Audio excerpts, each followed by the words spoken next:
Jadi kalau misalnya hari ini ada yang Mm-mm. mencoba untuk mengembalikan Islam dengan metodologi yang tidak seperti yang dilakukan Rasulullah, Rasulullah kan mengupayakan meminta kekuasaan itu, tapi Mm-mm. kalau sekarang misalnya Mm. kemudian dengan cara bernegosiasi, ya udah deh masuk sistem dulu, siapa tahu bisa merubah pelan-pelan, Mm. atau ada cara yang keras seperti yang dilakukan oleh Partai Komunis di Rusia waktu itu dengan revolusi dengan apa namanya mengangkat senjata, itu sama sekali tidak mencontoh Rasulullah. Ya, itu berada di luar manhajnya Rasulullah SAW. Jadi baik yang pertama yang tadi disebutkan masuk ke dalam sistem, masuk ke dalam sistem jahiliyah Hmm. maksudnya. Itu kan artinya masuk sistem itu eh, oke menjadi penguasa.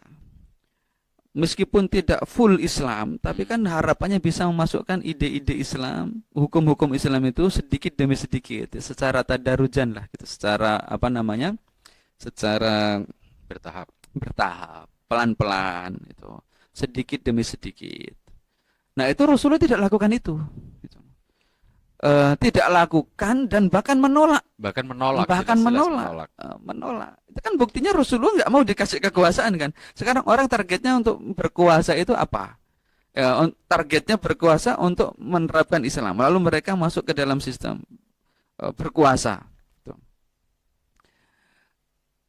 Rasulullah dulu ditawari berkuasa, tidak usah ikut bertempur di dalam perhelatan pemilu, pesta demokrasi. Tidak harus ikut-ikutan yang seperti itu, tidak harus berjuang mendapatkan suara. Gitu.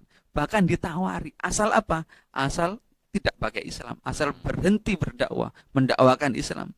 Ya, sudah. Itu kan berarti end, gitu. Dakwah Islam selesai. Gitu.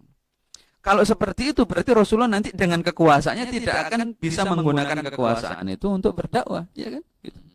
Jadi berhenti di situ. Nah itu ditolak oleh Rasulullah SAW. Gitu. Ya. Yang kedua, eh, bagaimana jika kemudian meraih kekuasaannya itu tidak dengan sukarela sebagaimana yang dilakukan oleh Rasulullah?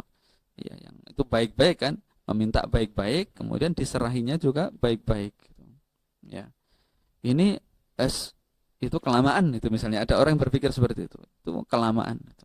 Kalau enggak angkat senjata, kapan berhasilnya? Wong mereka itu, ya istilahnya tidak bisa dilogikakan di zaman sekarang orang mau menyerahkan kekuasaannya untuk Islam, Dengan ya, sukarela itu dengan kayaknya sukarela nggak tanpa mungkin. imbalan apa-apa itu kok kayaknya tidak mungkin itu.